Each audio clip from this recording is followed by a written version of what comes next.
तो 3D से 4D में तो आकार बढ़ता है, पर 4D और 5D का आकार या तो लगभग बराबर होता है या 5D का थोड़ा सा छोटा होता है 4D से, ऐसा आप बोल सकते हो। इस टॉपिक के बाद ये चीज बहुत अच्छे से क्लियर हो जाएगी कि आपने कितना पढ़ा है और कितना नहीं पढ़ा है। ठीक है, अब इस अतिव्यापन से क्या होगा, बंध बहुत मजबूत बनेगा। तो इस अतिव्यापन का मेन काम क्या है, जब ये अतिव्यापन होगा इस प्रकार का, तो धात्विक बंध बहुत मजबूत बनेगा, धात्विक बंध सामर्थ्य जो है वो बहुत अधिक हो जाएगा। देखो इसके कारण इनका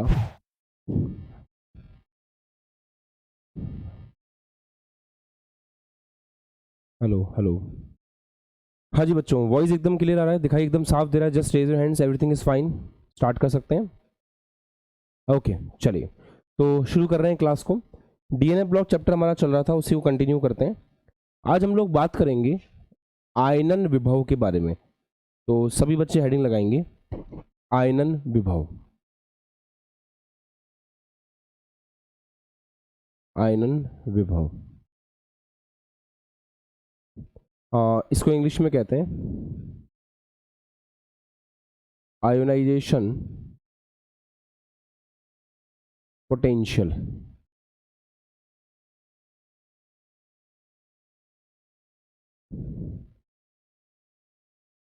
अब आयनन विभव या आयोनाइजेशन पोटेंशियल क्या होता है, इसको डिस्कस करते हैं। देखो बेटा, आपके पास अगर एक ऐसा परमाणु है जो विलगित है, आपके पास ऐसा कोई परमाणु है जो विलगित है, विलगित होने का मतलब क्या है, विलगित होने का मतलब होता है वो किसी के साथ कनेक्टेड नहीं है, वो फ्री है। जैसे मान लो कोई बंध नहीं बना रखा है उसने, बंध नहीं बनाने का मतलब कैसे, NaCl है, तो क्या NaCl के अंदर Na को फ्री मानोगे आप, नहीं ना, क्योंकि NaCl के साथ बाउंडेड है। बिल्कुल वैसे ही हम यहाँ पर जो बात कर रहे हैं, यहाँ हम विलगित गैसीय परमाणु की बात कर रहे हैं, हम ऐसे गैसीय परमाणु की बात कर रहे हैं जो किसी के साथ कनेक्टेड नहीं है, बिल्कुल फ्री है। तो जैसे आप ले लें कि ये नाभिक है, इस नाभिक के पास एक कोश है, इसके पास दूसरा कोश है, इसके पास तीसरा कोश है, मान लेते हैं। तो इसका जो बाह्यतम कोश है, इस बाह्यतम कोश से अगर आपको इस इलेक्ट्रॉन को बाहर निकालना है तो आपको ऊर्जा देनी पड़ेगी। क्या इस बात से हम एग्री करते हैं कि हाँ यार, ये जो इलेक्ट्रॉन है जो बाह्यतम कोश के अंदर है, इस इलेक्ट्रॉन को नाभिक ने बहुत मजबूती से पकड़ रखा है। क्या आप मुझे उस चीज का नाम बता सकते हो क्या, कि जिससे नाभिक ने इसको पकड़ रखा है? तो आप बोलोगे सर नाभिक ने इसको एक शक्ति से पकड़ रखा है, खींच रखा है अपनी तरफ, और उसका नाम है जेफ। जेफ से नाभिक ने इसको अपनी तरफ अच्छे से पकड़ रखा है। एग्री? तो जेफ जो है उसका सामना करने के साथ साथ जब आप इसको हटाओगे तो आपको ऊर्जा देनी पड़ेगी बाहर से, और जब आप ऊर्जा दोगे तो उस ऊर्जा को इलेक्ट्रॉन ग्रहण करके बाहर निकलेगा इस जेफ के प्रभाव से मुक्त होकर के। तो मोटी मोटी बात इतनी है कि अगर आपको विलगित गैसीय परमाणु, आप साथ साथ नोट करें, एक विलगित गैसीय परमाणु, एक विलगित गैसीय परमाणु, एक विलगित गैसीय परमाणु के बाह्यतम कोश से, बाह्यतम कोश से इलेक्ट्रॉन को निकालने के लिए, इलेक्ट्रॉन को निकालने के लिए, इलेक्ट्रॉन को निकालने के लिए आवश्यक ऊर्जा, इलेक्ट्रॉन को निकालने के लिए आवश्यक ऊर्जा आयनन, आयनन मतलब अपन को उसको आयन में बदलना है ना, आयनन ऊर्जा कहलाती है।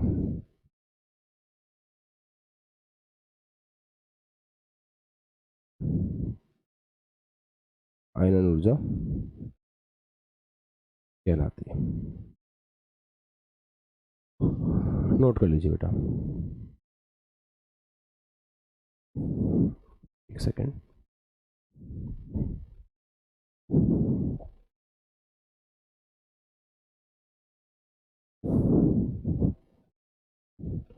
वॉइस सबको क्लियर आ रहा है? कोई इशू तो नहीं है वॉइस के अंदर किसी प्रकार का? एकदम क्रिस्टल क्लियर वॉइस आ रहा है? बेटर किया है वॉइस को? ठीक है अभी? अच्छा, चलो एक बात बताओ कि जैसे अब ऊपर से नीचे आते हैं अपन, और अपन लेफ्ट टू राइट जाते हैं, एक चीज बता दूं मैं आपको, ये किस किस पर निर्भर करता है ना, वो देख लो, इसकी निर्भरता किस किस पर है।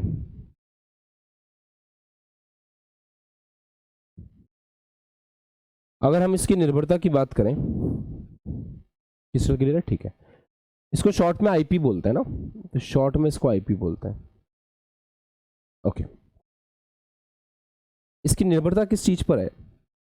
एक बात बताओ, अगर जेफ ज्यादा होगा तो आईपी भी ज्यादा होगा ना, सोच के देखो। सर ऐसा क्यों बोल रहे हो, दिमाग लगाओ। जेफ का मतलब है कि बाह्यतम कोश के इलेक्ट्रॉन को नाभिक ने कितना मजबूती से पकड़ रखा है। तो अगर बाह्यतम कोश के इलेक्ट्रॉन को नाभिक ने जिस मजबूती से पकड़ रखा है उसका नाम जेफ है। अगर जेफ ज्यादा हुआ तो नाभिक ने बहुत मजबूती से पकड़ रखा है।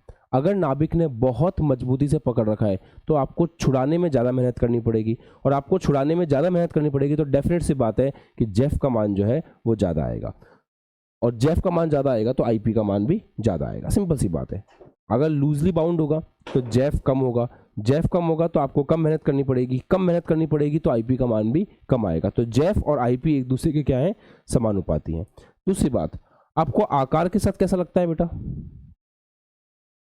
आकार के साथ आपकी सोच कैसी है?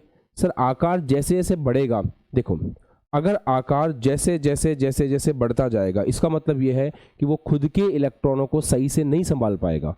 एक नाभिक है, कोश यहां तक था और दूर चला गया और दूर चला गया और दूर चला गया, तो जितना बड़ा आकार होगा, जितना बड़ा आकार होगा उतना वो खुद के इलेक्ट्रॉनों को नहीं संभाल पाएगा। तो सामने से किसी के इलेक्ट्रॉन को बुला करके उसको आकर्षित करना, ये तो बेकार बात हो गई। पहले खुद के इलेक्ट्रॉन नहीं संभल रहे, सामने वाले को क्या आकर्षित करेगा, सामने वाले को क्या पास में बुलाएगा। तो कहने का मोटा मोटा मतलब यह है कि आकार बढ़ने पर आईपी का मान क्या होगा, कम होगा। क्या हम सब बच्चों को आईपी का मीनिंग समझ में आता है? Just raise your hands in the quantum lecture. सबको सही समझ में आ रहा है ना? ठीक है ठीक है ठीक है। अच्छा, अब हम ट्रेंड देखते हैं, सामान्य ट्रेंड। दोनों पॉइंट्स नोट कर लो, फिर हेडिंग लगा लो, सामान्य ट्रेंड। ये 11th चल रही है ना, 12th नहीं चल रही है। अब हम 11th के जो हमारे पुराने पाप हैं उनको धोने का काम कर रहे हैं। तो ऐसे देखो, left to right, top to bottom. अपन लेफ्ट टू राइट जाते हैं तो एक मोटी मोटी बात मैंने आपको बताई थी कि जेफ बढ़ता है ना, बाएं से दाएं। अगर आप बाएं से दाएं जाओगे तो जेफ बढ़ेगा, और अगर आप ऊपर से नीचे जाओगे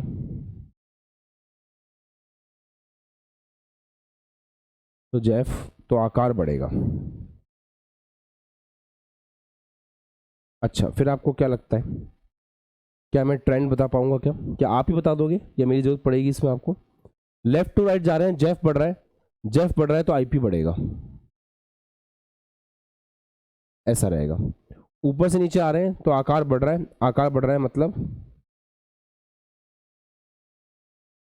आईपी घटेगा, ऐसा हम बोल सकते हैं, है ना। अब ऐसे ऑब्जर्व करो कि क्या यहां पर कोई अपवाद आएगा क्या। जैसे डी ब्लॉक के लिए हम चेक करते हैं, तो डी ब्लॉक में शक्ति, वक्रमन, फैको, निकुंजन अच्छे से आपको याद होगा, है ना। या जर्रे नवाब, ला हफ्ता, ये हो गया। अब इसमें ये आपकी 3D श्रेणी है, ये आपकी 4D श्रेणी है, ये आपकी 5D श्रेणी है। इस टॉपिक के बाद ये चीज़ बहुत अच्छे से क्लियर हो जाएगी कि आपने कितना पढ़ा है और कितना नहीं पढ़ा है, ठीक है। ये अच्छे से क्लियर हो जाएगा, तो ध्यान से सीखना है इस टॉपिक में। जैसे हम 3D श्रेणी से 4D जाएंगे, 4D से अपन 5D जाएंगे स्कैंडियम, ड्यूटेरियम, लैंथेनियम के लिए, तो ऊपर से नीचे आने पे क्या हो रहा है बेटा? ऊपर से नीचे आने पर आकार बढ़ रहा है क्या? बिल्कुल बढ़ रहा है सर।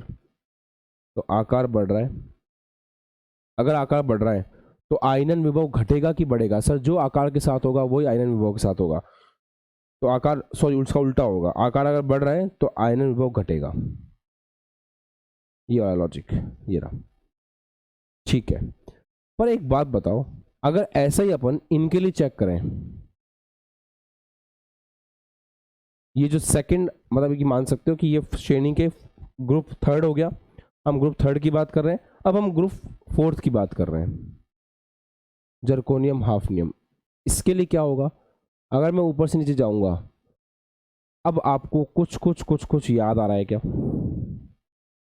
कुछ याद आ रहा है? कुछ पढ़ाया था, क्या पढ़ाया था कि जर्कोनियम का आकार, देखो टीआई से बड़ा आकार होता है जर्कोनियम का, पर हाफनियम का आकार जर्कोनियम से बड़ा नहीं होता। टीआई से बड़ा आकार होता है जर्कोनियम का, पर जर्कोनियम से बड़ा आकार नहीं होता हाफनियम का। हाफनियम का आकार छोटा होता है। ये आकार का एक्सेप्शन आपको याद है क्या? कितने बच्चों को ये बात याद है? यहाँ ऐसा पढ़ाया था अपन ने, जीवन में ऐसी कोई चीज पढ़ी थी? ठीक है, कारण क्या है इसके पीछे का? कारण पता है सबको?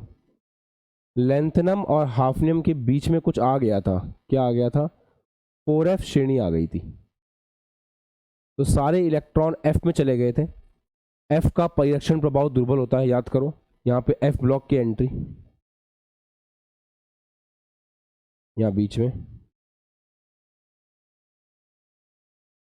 और हमने एक टॉपिक साथ में डिस्कस किया था, लेंथेनाइड संकुचन।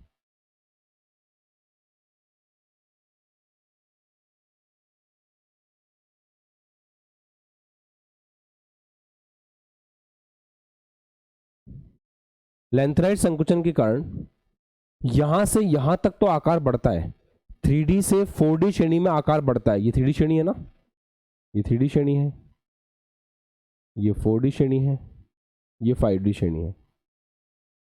तो 3D से 4D में तो आकार बढ़ता है, पर 4D और 5D का आकार या तो लगभग बराबर होता है या 5D का थोड़ा सा छोटा होता है 4D से, ऐसा आप बोल सकते हो।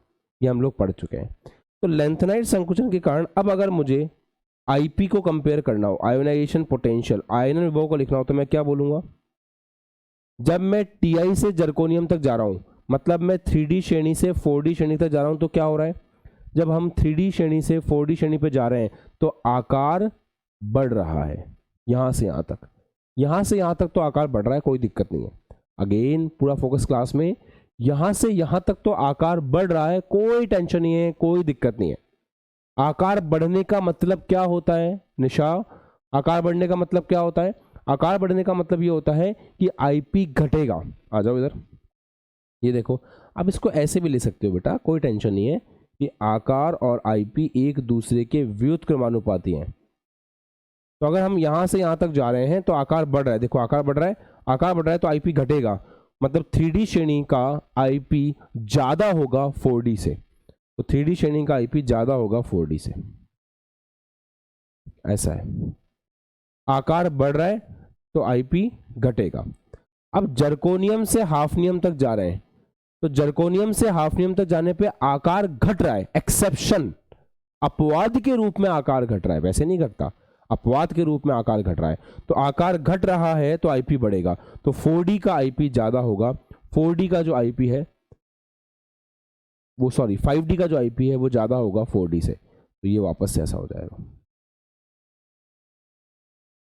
ऐसा रहेगा।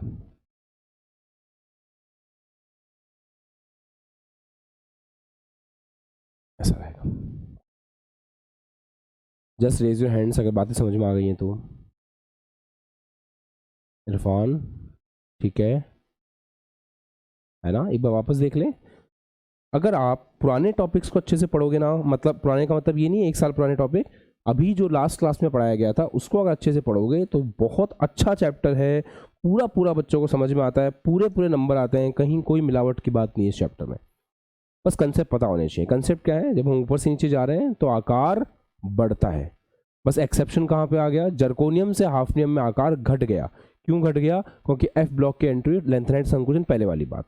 अब ध्यान से वापस सुनो, जब आप 3D श्रेणी से 4D श्रेणी में आते हो तो आकार बढ़ता है, आकार बढ़ता है तो आईपी घटता है। ये देखो आईपी घट गया, पर वापस जब आप 4D से 5D में गए तो आकार बढ़ने की जगह आकार घट गया, आकार घटेगा तो आईपी बढ़ेगा, तो ये 5D का आईपी बढ़ गया। पर एक बात ध्यान रखना, मैं अगेन ये बात इंपॉर्टेंट पॉइंट के साथ बोलना चाहता हूं कि ये सब लेंथेनम के बाद की बात हो रही है, लेंथेनम के बाद, क्योंकि लेंथेनाइड संकुचन लेंथेनम के बाद ही शुरू होता है, इसमें मत लगा देना। अगर मुझे पेपर बनाना होगा तो मैं सवाल यहाँ पूछूंगा, यहाँ पे आईपी कैसा रहेगा, स्कैंडियम का आईपी सबसे ज़्यादा होगा, यूट्रियम का उससे कम, लैंथेनम का सबसे कम, ये होगा। क्यों? क्योंकि ऊपर से जा रहे हैं, आकार बढ़ रहा है, आईपी घट रहा है। तो यहाँ बिल्कुल सही है। प्रॉब्लम शुरू कहाँ से होती है? प्रॉब्लम शुरू होती है जर्कोनियम इसके लैंथेनाइन के बाद में। अब यहाँ से आगे प्रॉब्लम है, यहाँ से आगे सब में प्रॉब्लम है। ये बात हम ऑलरेडी डिस्कस कर चुके हैं, तो भूलना नहीं है बेटा। मैं इस चैप्टर को पढ़ाते वक्त हमेशा बच्चों को कहता हूँ कि एक्स्ट्रा केयरफुल रहो, बिकॉज कंसेप्ट पे सवाल आएगा। चलेगा एवरीवन? लिख लीजिए आप आराम से, अब इसको फिर आगे बढ़ेंगे।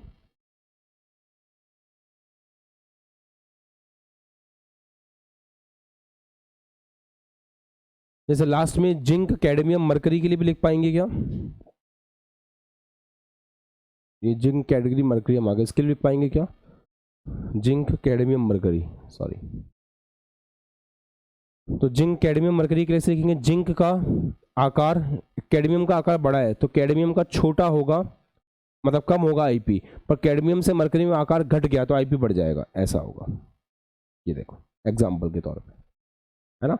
और रीजन क्या है? वही यहां से यहां तक क्यों बढ़ा आईपी? सेम रीजन, लैंथेनाइड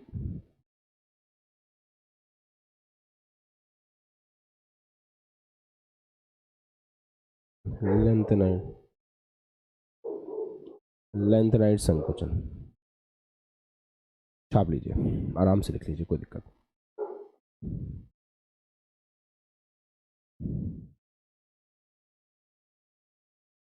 हाँ बेटा डन, बढ़े आगे। चलो हेडिंग लगाएंगे अब। घनत्व।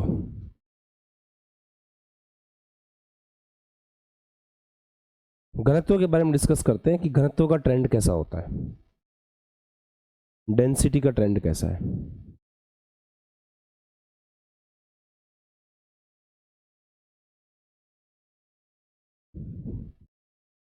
घनत्व अर्थात डेंसिटी का ट्रेंड कैसा है।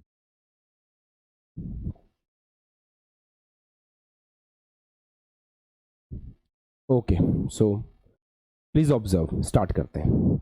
घनत्व का फॉर्मूला सभी को पता है ना? घनत्व का फॉर्मूला क्या होता है?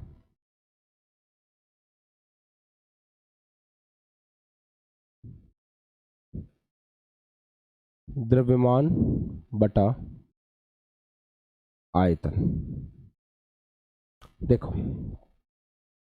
घनत्व बेसिकली ना दोनों पे डिपेंड करता है, दो चीजों पे डिपेंड करता है। किन किन पे? द्रव्यमान पे डिपेंड करता है, आयतन पे डिपेंड करता है। अगर अपन कंपेयर करना चाहें ना कि इन दोनों में से ज्यादा किस पे डिपेंड करता है, तो ऐसा देखा गया है कि घनत्व ज्यादातर द्रव्यमान पे डिपेंड करता है।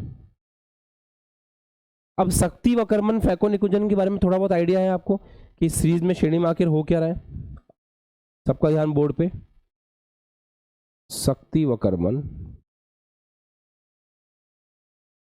शक्ति वक्रमण फैको निकुंजन,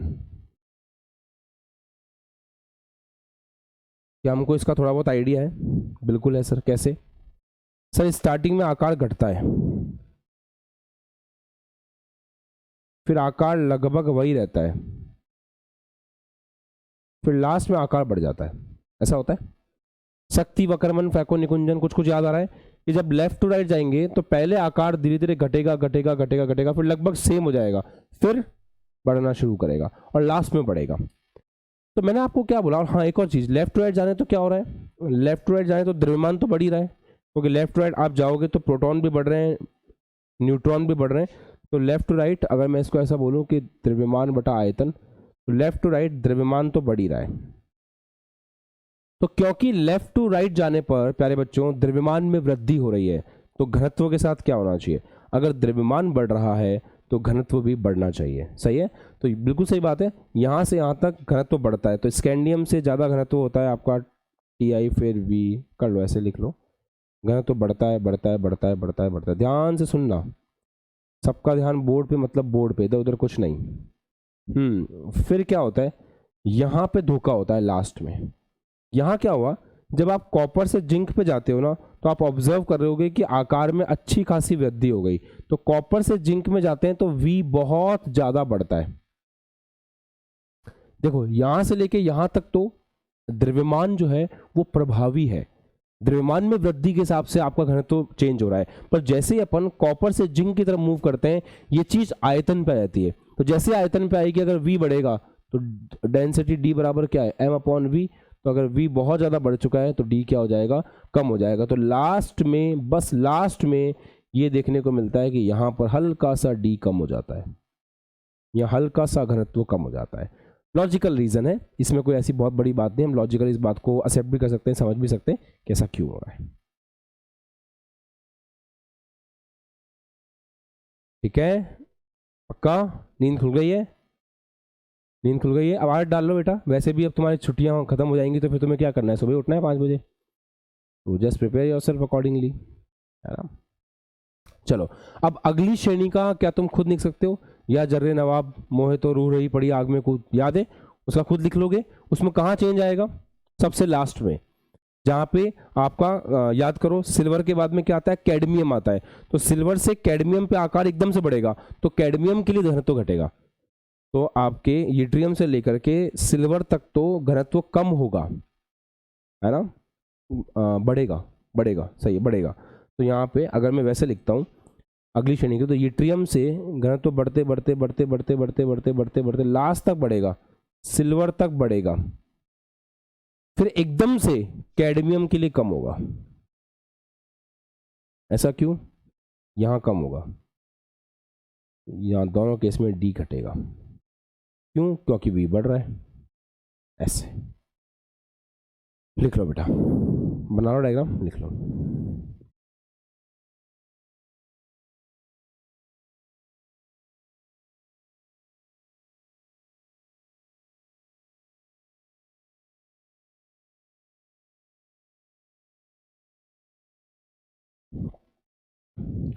क्या हम इसकी लैंग्वेज भी लिख लें थोड़ी बहुत, ताकि ठीक रहेगा।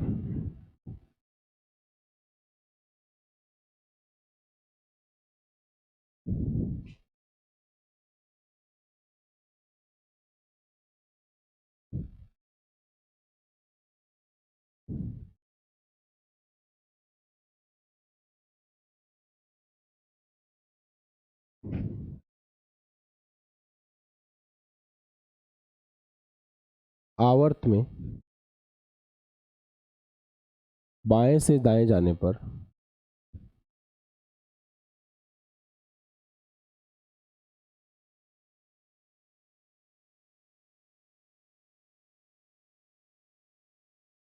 घनत्व बढ़ता है।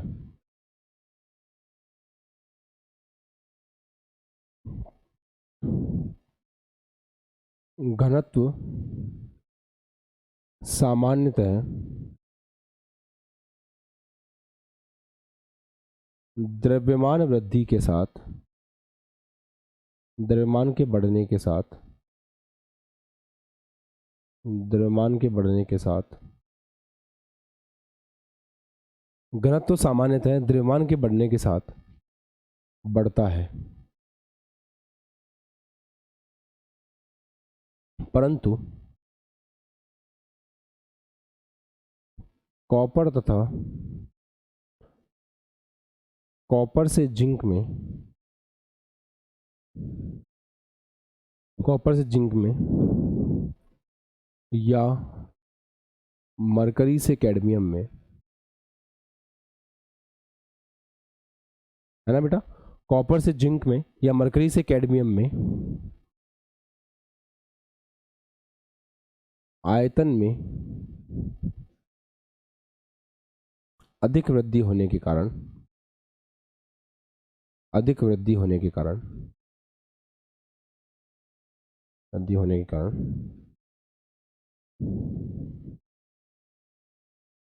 होने के कारण घनत्व घटता है। घनत्व घटता है, और ये बात हम लिख चुके हैं ना, ये बात यहाँ पर एक्सप्लेन कर दी थी इस जगह पे, तो कोई दिक्कत वाली बात नहीं है।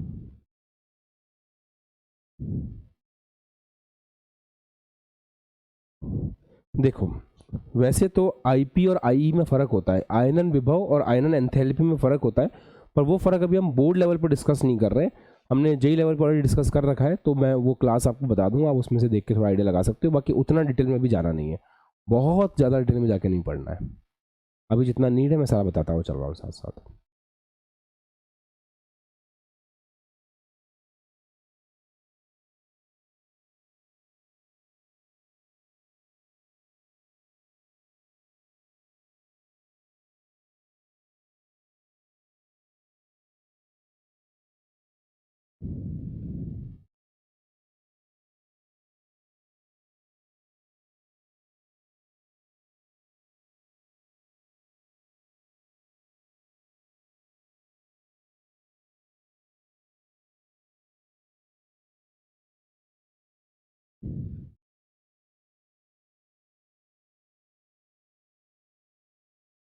अब जो चीज़ सीख रहे हैं उस पर अच्छे से फोकस करेंगे। सब बच्चों का ध्यान बोर्ड के ऊपर वापस से देखो, सबका ध्यान बोर्ड पे। अपन वर्ग में देख रहे हैं, ग्रुप में।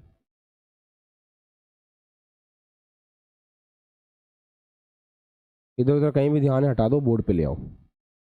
बेटा एक बात बताओ, जैसे आप 3D से 4D श्रेणी में जाते हो और फिर 4D से आप 5D में जाते हो, है ना, जैसे स्कैंडियम, इसकी बात कर रहे हैं। तो जब आप पहले वाला मतलब ग्रुप नंबर 3 पकड़ते हो, ये वाला, इस ग्रुप को पकड़ते हो, क्या होता है, ऊपर से नीचे जाने पर द्रव्यमान बढ़ता है। घनत्व का आंसर जो देना है ना, वो द्रव्यमान के हिसाब से देना है। तो ऊपर से नीचे आ रहे हैं, द्रव्यमान बढ़ रहा है, आयतन घट रहा है, सॉरी द्रव्यमान बढ़ रहा है, आयतन भी बढ़ रहा है, सही बात है। स्कैंडियम से बड़ा आकार है यूट्रियम का, यूट्रियम से बड़ा है लैंथेनियम का। जैसे जैसे ऊपर से नीचे आ रहे हैं तो आकार बढ़ रहा है, इसमें कोई एक्सेप्शन नहीं है ना, इससे बड़ा ये है और इससे बड़ा ये है, ऐसा है। तो ऊपर से नीचे आ रहे हैं तो द्रव्यमान बढ़ रहा है, आयतन भी बढ़ रहा है। द्रव्यमान क्यों बढ़ रहा है, प्रोटॉन बढ़ रहे हैं, न्यूट्रॉन बढ़ रहे हैं, द्रव्यमान बढ़ेगा ही बढ़ेगा। अच्छा, घनत्व का फॉर्मूला होता है m/v। तो द्रव्यमान के बढ़ने से घनत्व बढ़ता है और आयतन के बढ़ने से घनत्व कम होता है। तो अब किस पे डिपेंड करेगा, तो मैंने आपको बताई कहानी कि जनरली आयतन पे डिपेंड नहीं करता है, जनरली घनत्व किस पे डिपेंड करता है, द्रव्यमान पे डिपेंड करता है। तो जब हम ऊपर से नीचे आ रहे हैं तो क्योंकि द्रव्यमान बढ़ रहा है तो घनत्व भी बढ़ेगा। अच्छा सर ये कैसे बोल पाते हो आप, बताता हूँ।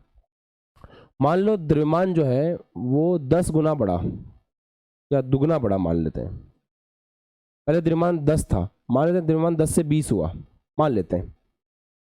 द्रव्यमान 10 था, सबका ध्यान बोर्ड पे, मैं एक इंपॉर्टेंट पॉइंट बता रहा हूँ, सुन लो, नहीं समझ में नहीं आएगा, एग्जाम में सवाल आएगा फिर इधर उधर देखोगे। यहां से यहां जा रहे हैं, द्रव्यमान 10 से 20 हो गया, आयतन भी बढ़ा, आयतन 10 से 15 हो गया, मान लेते हैं। तो द्रव्यमान में वृद्धि हुई 10 की, आयतन में वृद्धि हुई 5 की। घनत्व दोनों पर डिपेंड करता है, उल्टा डिपेंड करता है। द्रव्यमान के बढ़ने से घनत्व बढ़ता है, देखो ना, D = m/v है। तो द्रव्यमान के बढ़ने से घनत्व बढ़ता है और आयतन के बढ़ने से घनत्व घटता है। वापस से, द्रव्यमान के बढ़ने से घनत्व बढ़ता है, आयतन के बढ़ने से घनत्व घटता है, दोनों पर डिपेंड कर रहा है। यहां क्या हो रहा है, द्रव्यमान बढ़ा 10 से, आयतन बढ़ा 5 से।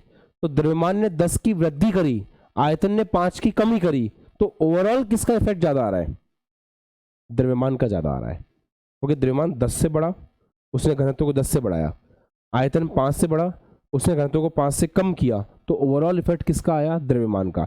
इसलिए हम द्रव्यमान को देख करके आंसर कर रहे हैं। क्या मेरी बात सबको समझ में आ गई है? थोड़ा सा एक्टिव रहना पड़ेगा क्लास में, है ना। हमारे पास सबके पास हाथ हैं, हम सब एक बार रिस्पॉन्स कर सकते हैं, सबको एक बार क्लास में रिस्पॉन्स कर देना है, ये इंपॉर्टेंट होता है बहुत ज़्यादा। टीचर को पता होना चाहिए कि बच्चा कितना समझ रहा है। चलिए अब हम इधर आते हैं एक्सेप्शन वाले केस में, मतलब अब हम आते हैं इस वाले केस में। यहाँ क्या होता है बताओ, बताओ यहाँ क्या होता है बताओ। सर आकार बढ़ता है फिर घटता है, जैसे टीआई का आकार ये है, तो इससे बड़ा आकार होगा जर्कोनियम का, ऐसा है ना। पर हाफनियम का आकार जर्कोनियम से या तो छोटा होगा या लगभग उसके बराबर होगा, ऐसा है। मतलब आकार यहां पर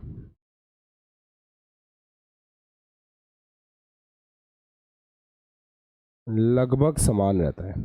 अब मजे की बात सुनना, ध्यान से सुनना बेटा। आकार समान है, ऊपर से नीचे गए, द्रव्यमान में तो वृद्धि हो रही है। कैसे पता? प्रोटॉन ऐड हो रहे हैं, न्यूट्रॉन ऐड हो रहे हैं, तो द्रव्यमान में तो वृद्धि हो रही है। अभी ध्यान देंगे बोर्ड पे, वंशिका ध्यान देंगे, द्रव्यमान में वृद्धि हो रही है। द्रव्यमान अगर 10 था तो मान लेते हैं अब 20 हो गया। तो द्रव्यमान अगर 10 था तो मान लेते हैं अब 20 हो गया। अच्छा, दुगना हो गया द्रव्यमान। आयतन का क्या खेल है? आयतन तो सेम है। तो यहां पर जो आयतन 5 की कमी कर रहा था, क्योंकि आयतन बढ़ गया था, तो 10 से 15 हो गया था, तो आयतन के बढ़ने के कारण घनत्व तो कम हुआ था। क्या यहां वो कमी देखने को मिलेगी? नहीं। क्यों? क्योंकि यहां तो 4D श्रेणी से 5D श्रेणी का आकार ही सेम है। तो द्रव्यमान को तो मजे आ गए, द्रव्यमान दुगना हो गया मान लो, तो घनत्व भी क्या हो जाएगा? दुगना हो जाएगा। सर यहां दुगना क्यों नहीं हुआ? बेटा यहां पे द्रव्यमान बढ़ रहा था ना, तो साथ में आयतन भी बढ़ रहा था। मयंक, द्रव्यमान बढ़ रहा था ना, तो आयतन भी बढ़ रहा था। तो द्रव्यमान इतना बड़ा, आयतन इतना बड़ा, तो इसने घनत्व को कम किया, इसने घनत्व को बढ़ाया, दोनों का इफेक्ट कैंसिल होकर के थोड़ा बहुत वृद्धि देखने को मिली। परंतु यहां तो एक चीज रेस से बाहर है, यहाँ आयतन है ही नहीं रेस में। आयतन ने कहा मैं तो उतना का उतना रहूंगा। अब द्रव्यमान अगर दुगना हुआ तो घनत्व भी दुगना हो जाएगा। तो ये बहुत इंपॉर्टेंट सवाल बन जाता है कि 3D श्रेणी, देखो 3D से 4D में तो वही कहानी है, 3D से 4D में D बढ़ रहा है, अच्छी बात है। क्यों बढ़ रहा है? ऊपर वाला रीजन। पर जैसे अपन, ये 3D श्रेणी हो गई, ये 4D हो गई, ये 5D हो गई, जैसे अपन 4D से 5D में जाते हैं घनत्व तो दुगना हो जाता है। तो बोर्ड में सवाल पूछ सकते हैं कि 4D से 5D में दुगना कैसे हुआ? तो आप बताओगे 4D से 5D में आकार में तो वृद्धि होती ही नहीं है, केवल द्रव्यमान में वृद्धि होती है। तो द्रव्यमान में वृद्धि होने के कारण उसका पूरा पूरा प्रभाव देखने को मिलता है घनत्व के ऊपर। ऐसा है। सही है? सबको समझ में आ गया मैंने क्या बोला? एवरीवन? इरफान ठीक है बेटा, क्लियर है? अर्पिता, अभिषेक, मयंक, ओके फाइन, पूनम, निर्देश क्लियर? चलो बना लो डायग्राम वायग्राम, फिर अपन लैंग्वेज लिख रहे हैं, है ना? अब जैसे कॉपी कर लो, मैं यहाँ लैंग्वेज लिख देता हूँ। कोई भी लैंग्वेज जो आप लिख रहे हो अच्छे से समझने के बाद, कोई जल्दी नहीं है ना? अच्छे सीखें, समझें, फिर लिखें। तो वर्ग में ऊपर से नीचे जाने पर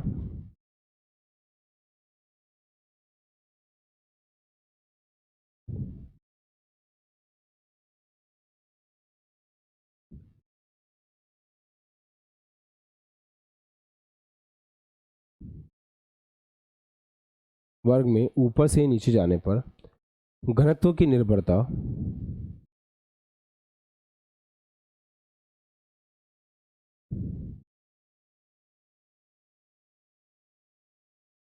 वर्ग में ऊपर से नीचे आने पर घनत्व की निर्भरता किस पे होती है? द्रव्यमान पे अधिक होती है ना? घनत्व की निर्भरता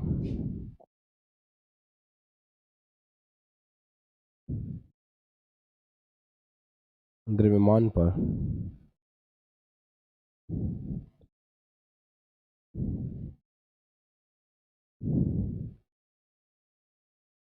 द्रव्यमान पर अधिक होती है।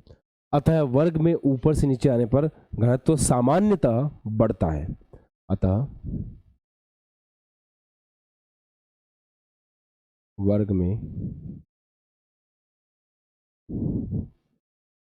ऊपर से नीचे जाने पर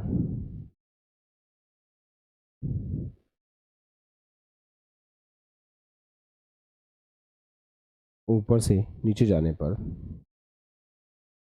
घनत्व सामान्यतः बढ़ता है। घनत्व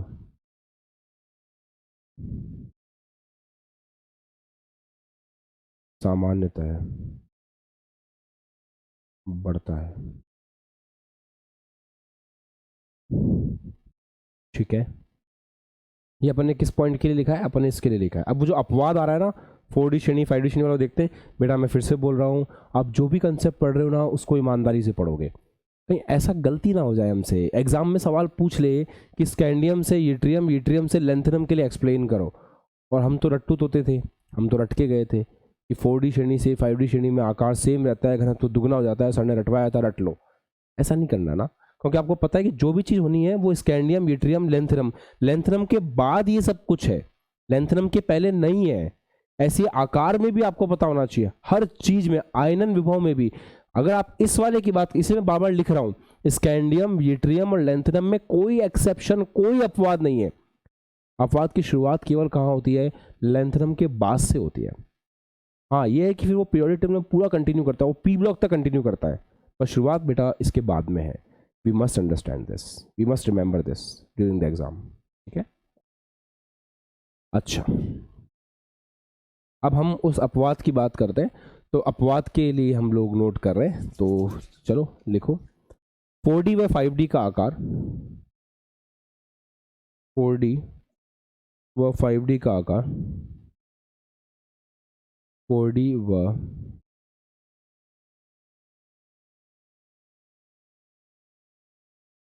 5D का आकार लगभग, आकार बोल लो, आयतन बोल लो, एक ही बात है ना।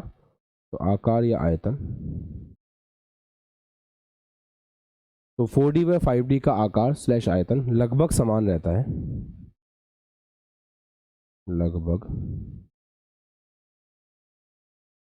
समान रहता है,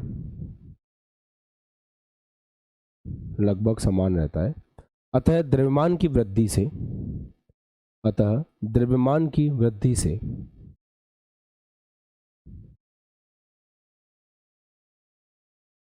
अतः द्रव्यमान की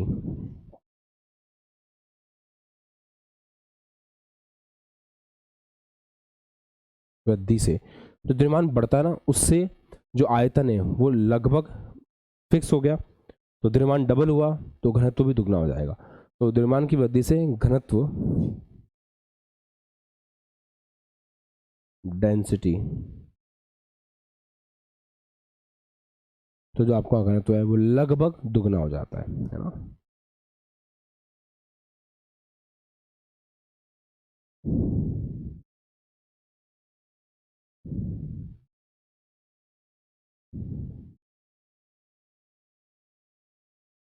ऐसा।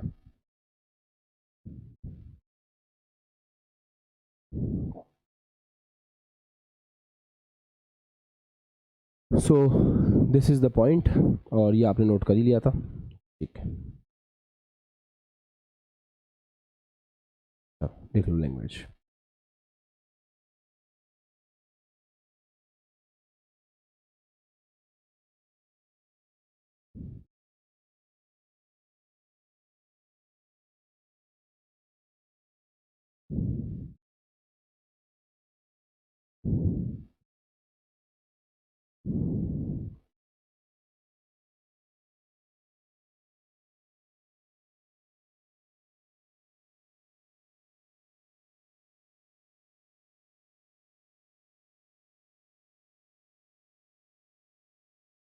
चलो अब हेडिंग लगाएंगे, गलनांक।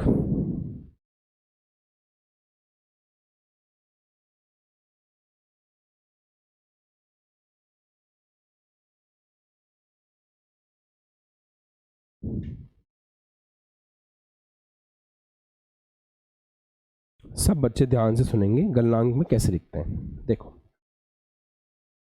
जैसे मान लो आपने सोडियम लिया, सोडियम डी ब्लॉक का मेंबर नहीं है, बट मैं उसको ऐसे ही एक्सप्लेन कर रहा हूँ, बस आपको ये बताने के लिए कि धात्विक बंध कैसे बनता है।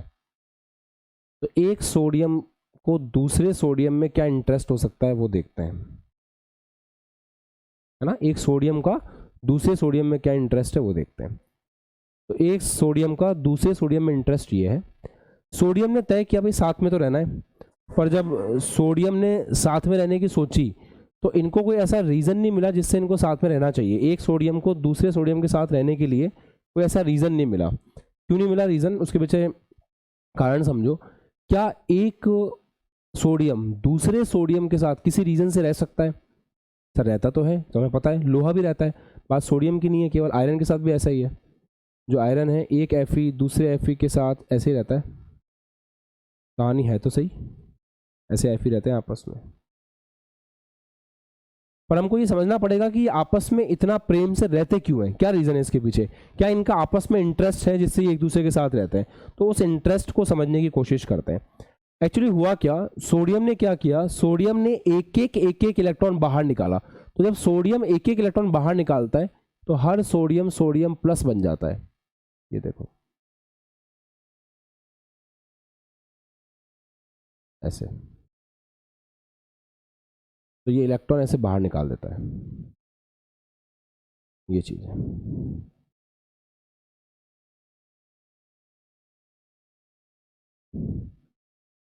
अब एक बात बताओ, ये जो इलेक्ट्रॉन है ये नेगेटिव है, सारे सोडियम पॉजिटिव है, तो सब सोडियम जितने भी हैं वो इस इलेक्ट्रॉन के आकर्षण के चक्कर में एक दूसरे के साथ रहेंगे।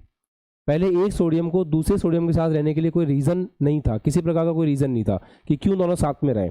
पर हुआ क्या, सबने एक एक इलेक्ट्रॉन बाहर निकाला, तो जैसे ही सबने एक एक इलेक्ट्रॉन बाहर निकाला अब Na बन चुका है Na+, तो उस इलेक्ट्रॉन के प्रेम के चक्कर में ये सारे प्लस उसके चारों तरफ मंडराते रहेंगे। इसको बोलते हैं इलेक्ट्रॉन के समुद्र में धनायन। क्या बोलते हैं इसको बोलते हैं इलेक्ट्रॉन के समुद्र में धनायन। सिमिलरली यहां पे होता है, ये भी इलेक्ट्रॉन बाहर निकाल देगा ऐसे खूब सारे इलेक्ट्रॉन, और Fe2+ बना लेगा, मान लो दो इलेक्ट्रॉन बाहर निकाल करके। इन सब इलेक्ट्रॉनों के आकर्षण में ये Fe2+ पड़े रहेंगे यहाँ पे। तो कहने का मतलब इस प्रकार का जो बंध होता है ना, जो यहाँ बन रहा है, जैसे मैंने आपको एग्जाम्पल समझाया, ये अलग है ये अलग है, इसे धात्विक बंध कहते हैं। अब मेरी बात सुनो, मतलब जितने मुक्त इलेक्ट्रॉन ज्यादा होंगे उतना धात्विक बंध शानदार होगा। ये बात समझ में आती सबको, जितने मुक्त इलेक्ट्रॉन बेहतर होंगे बंध अच्छा होगा। अब थोड़ा सा डी ब्लॉक के लिए, ये जो मैंने आपको सिंपल भाषा में समझाया, ये भाषा उतनी सिंपल नहीं है जब हम डी ब्लॉक के लिए लैंग्वेज लिखते हैं। वास्तव में हम ऐसे बोलते हैं साइंस की भाषा में इसको, जैसे डी ब्लॉक का मेंबर है, अगर डी में 1 से 9 इलेक्ट्रॉन है, समझना, देखो 10 इलेक्ट्रॉन हो जाएंगे तो अतिव्यापन हो जाएगा, 10 इलेक्ट्रॉन हो जाएंगे तो युग्मन हो जाएगा। युग्मन का मतलब सारे इलेक्ट्रॉन पेयर हो जाएंगे। डी में 5 डब्बे होते हैं, अगर 10 इलेक्ट्रॉन आ गए सारे इलेक्ट्रॉन को उसका जोड़ीदार मिल गया, सब पेयर हो गए सारे के सारे। हाँ, अगर 1 से 9 इलेक्ट्रॉन रहते हैं डी में, संक्रमण तत्व, याद रखो मेरी बात, तो संक्रमण तत्व में कहीं ना कहीं चाहे एक ही हो पर अयुग्मित इलेक्ट्रॉन जरूर होता है। तो जहां पे डी 1 से 9 है वहां पर धात्विक बंध अच्छा बनेगा, जहां पे अच्छा बनेगा वहां पे गलनांक और क्वथनांक ज्यादा आएंगे। देखो बंध अच्छा है, गलनांक का मतलब क्या होता है, पिघालना, क्वथनांक का मतलब क्या होता है, उबालना। ये दोनों कण पास पास हैं, ठोस है, इनको दूर कर दो, द्रव है, और दूर कर दो, गैस है। तो इनके बीच की मोहब्बत डिसाइड करती है कि ये ठोस होंगे, द्रव होंगे या गैस होंगे। तो अगर इलेक्ट्रॉन अयुग्मित हैं 1 से 9 में होंगे, 1 से 9 में होते हैं, अयुग्मित इलेक्ट्रॉन होते हैं, तो उनमें धात्विक बंध मजबूत बनेगा, तो उनके गलनांक और क्वथनांक ज्यादा आएंगे। अच्छा, इस हिसाब से किन 4 के गलनांक और क्वथनांक कम होने चाहिए, जिनके अंदर सारे डी में जितने भी इलेक्ट्रॉन है वो सारे युग्मित हैं, जो संक्रमण तत्व नहीं है। क्या तुम्हें याद है, जिंक, कैडमियम, मरकरी, और चौथा भी था Cn, रिमेंबर। तो ये 4 के साथ क्या होगा, इन 4 के गलनांक और क्वथनांक कम होंगे, बाकी जितने डी ब्लॉक के मेंबर है उनके गलनांक क्वथनांक ज्यादा होते हैं। अब ये जो इलेक्ट्रॉन निकल रहे हैं ना बाहर, इसके लिए एक अच्छा शब्द यूज करते हैं, डी अतिव्यापन। तो जब अयुग्मित इलेक्ट्रॉन होते हैं तो एक डी अतिव्यापन होता है। अब अभी ये समझ में नहीं आएगा, थोड़ा आप अगर केमिकल बॉन्डिंग पढ़ते क्लास 11th में तो पी अतिव्यापन, डी अतिव्यापन का आपको आइडिया होता है, बट अभी लोड मत लो। डी अतिव्यापन का मतलब है जो मैंने समझाया ना, ऐसे इलेक्ट्रॉन का बाहर निकलना, इससे आप रिलेट कर सकते हो। तो डी अतिव्यापन जितना ज़्यादा होगा उतना ही ज़्यादा आपका धात्विक बंध मजबूत होगा, जितना धात्विक बंध मजबूत होगा उतना ही शानदार आपका गलनांक और क्वथनांक आएगा। क्या आप इस बात को लिख लें एक बार लैंग्वेज में, हम समझ गए हैं सब, ठीक है, चलो नोट करो। अटेंटिव रह के क्लास में पढ़ाई करा करो, अटेंटिव रह के चीज़ों को समझा करो, बिकॉज देखो जब मैं आपको समझा रहा हूँ ना तो मेरा पूरा फोकस इसी पे है कि आपको हर एक चीज़ समझ में आनी चाहिए। सिमिलरली आपका फोकस ये होना चाहिए कि सर जो बता रहे हैं मेरे को पूरा फोकस के ऊपर करना है। क्योंकि लास्ट में कुछ हाथ नहीं आएगा, लास्ट में इन्हीं में से सवाल आएगा। आज तक ऐसा नहीं हुआ कि बोर्ड में कोई सवाल बाहर से आ गया हो, उल्टा हम बहुत ज़्यादा पढ़ते हैं। तो बस मेहनत करो, अटेंटिव होकर क्लास में पढ़ा करो। जो बच्चा क्लासरूम में आलस करता है ना, वो ये मान के चलें कि आगे लटकता है, क्योंकि क्लासरूम में अगर 1 घंटा पढ़ रहे हैं बहुत मन लगा करके, तो रिवीजन करने में 10 मिनट लगेंगे। क्लासरूम में अगर आलस कर गए, थोड़ा सा टाइम पे ध्यान नहीं दिया, इधर उधर देखने लग गए, जैसे मैं देख पा रहा हूँ आपके क्वांटम लेक्चर में कुछ बच्चों को, तो उससे क्या होगा फिर, उससे आपको उसी क्लास को रिवाइज करने के लिए जितना समय लगना चाहिए उससे ज़्यादा समय लगेगा। फिर आप बोलोगे सर ये तो दिक्कत हो गई, फिर लेक्चर वापस देखना पड़ सकता है, लेक्चर का कुछ पोर्शन वापस देखना पड़ सकता है। तो आपकी अभी की जो अलर्टनेस है वो आपके बाद के टाइम को बचाती है। अगर आप 11th में अलर्ट होते, अगर आप 10th में अलर्ट होते तो कितना बढ़िया होता ना। अगर हमको 10th, देखो एक बार बताओ, कितने बच्चे यहाँ पे ऐसे हैं जो ये सोचते हैं कि सर अगर हम 10th क्लास के अंदर थोड़ा सा अलर्ट होते, अच्छे से साइंस को पढ़ते, तो हम 11th में भी सीरियस होते। हम 11th में सीरियस होते तो हम 11th में अच्छे से प्रिपरेशन करते, जेई की, नीट की, या किसी भी कॉम्पिटिशन एग्जाम की। हम 12th में और अच्छे से प्रिपरेशन करते और 12th के साथ अच्छे कॉलेज में एडमिशन लेते। कितने बच्चों को ये रिग्रेट रहता है कि 10th में ही सीरियस हो जाते, काश अपनी पढ़ाई को लेकर तो बेटर करते। ईमानदारी की बात है, कोई दिक्कत नहीं है, ईमानदारी हमारे अंदर होनी चाहिए कि अगर हम 10th में ही सीरियस हो जाते तो आज हम और अच्छे से पढ़ाई कर रहे होते, है ना। तो समय की बात है सारी की सारी। इसलिए हम लोग भी अब, आपने ऑब्जर्व किया होगा कि पिछले 1-2 हफ्ते से पुष्पेंद्र सर का बहुत ज़्यादा अजमेर सेंटर पे आना हो रहा है, मेरा बहुत ज़्यादा जयपुर सेंटर पे जाना हो रहा है ना। मीनवाइल चीज़ें काफ़ी ज़्यादा चेंज हो रही हैं। तो हम लोग अब कुछ बिगर प्लान कर रहे हैं, कुछ बड़ा प्लान कर रहे हैं for the force batch students also, for Asha batch also, for Atal batch also, और छोटे भाई बहनों के लिए भी आपके। तो कुछ बड़ा प्लान हो रहा है। अपने छोटे भाई बहनों को एक चीज़ कह देना कि अगर तुम्हारा पढ़ने का मन है, अगर तुम्हें पढ़ाई करनी है, सच में पढ़ाई करनी है, तो थोड़ा सा इंतज़ार करना। कहीं भी किसी भी जगह से उनको फुद्दू बैच मत दिला देना।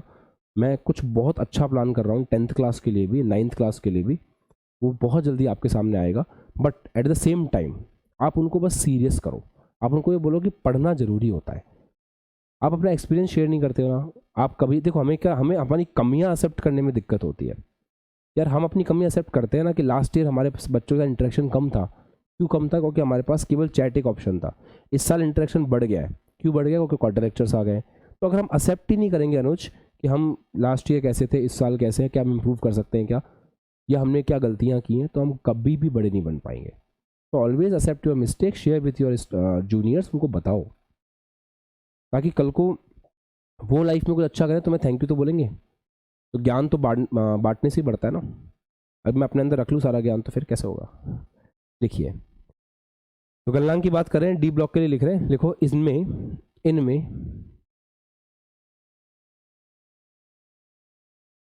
इनमें आधे भरे हुए डी कक्षकों, इनमें अपूर्ण डी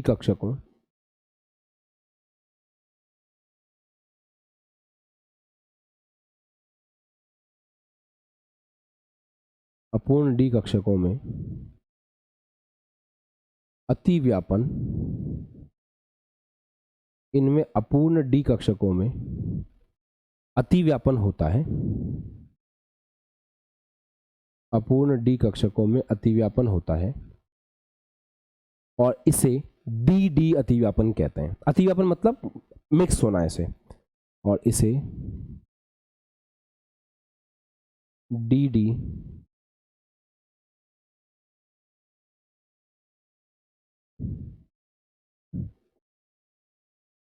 अतिव्यापन कहते हैं, है ना। इसको डी डी अतिव्यापन कहते हैं। इसके कारण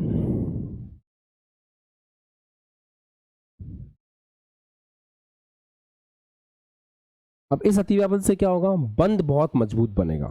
तो इस अतिव्यापन का मेन काम क्या है, जब यह अतिव्यापन होगा इस प्रकार का, तो धात्विक बंध बहुत मजबूत बनेगा। धात्विक बंध सामर्थ्य जो है वो बहुत अधिक हो जाएगा। देखो, इसके कारण इनका धात्विक बंध सामर्थ्य, धात्विक बंध सामर्थ्य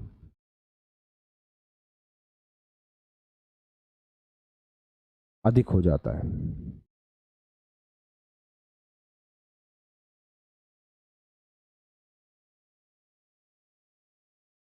अर्थात इनका गलनांक, इसके कारण इनका गलनांक और क्वथनांक उच्च होते हैं। इसके कारण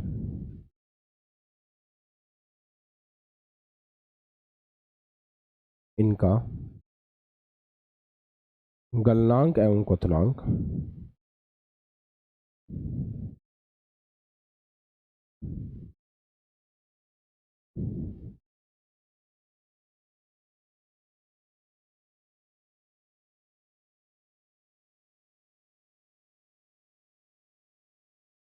उच्च होते हैं। बहुत काम का पॉइंट था, है ना। और जिंक, मरकरी, कैडमियम और सीएन के लिए कैसा है वो लिख लें। तो देखो, जिंक, मरकरी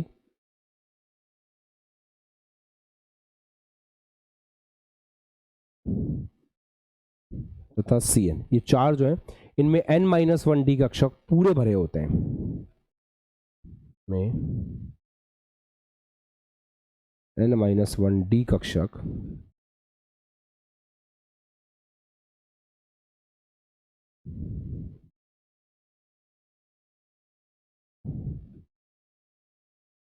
पूरे भरे होते हैं। हाँ, इसलिए इनमें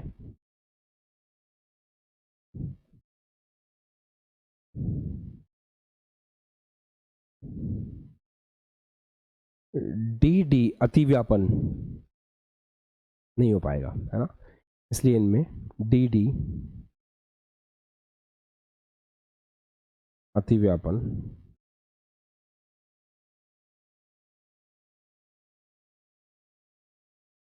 नहीं होता है। तो इसमें आपको डी अतिव्यापन नहीं मिलेगा। इसके कारण क्या होगा, इनका जो धात्विक बंध है वो कमजोर बनेंगे, है ना। इसलिए इनका धात्विक बंध सामर्थ्य कम होता है। इसीलिए इनका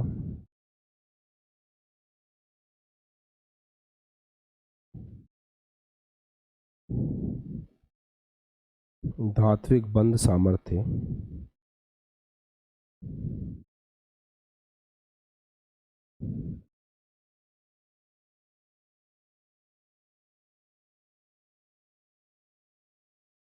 कमजोर होता है, उतना बढ़िया नहीं होता, शानदार नहीं होता। इसलिए इनको वाष्पशील धातुएं भी कहते हैं। तो एग्जाम में सवाल आ जाए कि डी ब्लॉक के इन चार धातुओं को वाष्पशील धातुएं क्यों कहते हैं, जवाब देखिए ऐसा आना पड़ेगा आपको। इसलिए इन्हें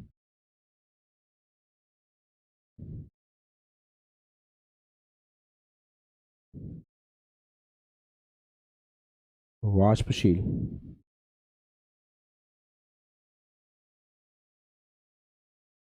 धातुएं भी कहते हैं। I hope it's clear to all of you. चलिए बालकों, तो ये यहाँ तक की कहानी आज हम लोगों ने डिस्कस करी। अब नेक्स्ट क्लास में से आगे बढ़ेंगे। बस अगली क्लास में आने से पहले रिवीजन करके आएंगे। क्या क्या रिवीजन करना, आयनन विभव क्या होता है, एक विलगित गैसीय परमाणु से इलेक्ट्रॉन को बाहर निकालने की जो ऊर्जा चाहिए वो आयनन विभव है। ऊपर से नीचे आने पे आकार बढ़ता है तो आयनन विभव कम होता है। लेफ्ट टू राइट जाने पे जेफ बढ़ता है तो आयनन विभव बढ़ता है। बस यहाँ पे एक्सेप्शन है। एक्सेप्शन क्यों है, 4D श्रेणी से 5D श्रेणी के अंदर आकार छोटा हो जाता है तो आयनन विभव बढ़ जाता है। बस ये कब होता है, ये लेंथनम के बाद होता है, क्योंकि लेंथनम के बाद ही लेंथनम संकुचन होता है। घनत्व में मोटी मोटी बात बस इतनी सी है कि घनत्व द्रव्यमान पर ज़्यादा निर्भर करता है। बस लास्ट के दो बंदों के लिए यह आयतन पर डिपेंड करने लग जाता है। क्यों, क्योंकि एकदम से आयतन में बहुत ज़्यादा वृद्धि होती है।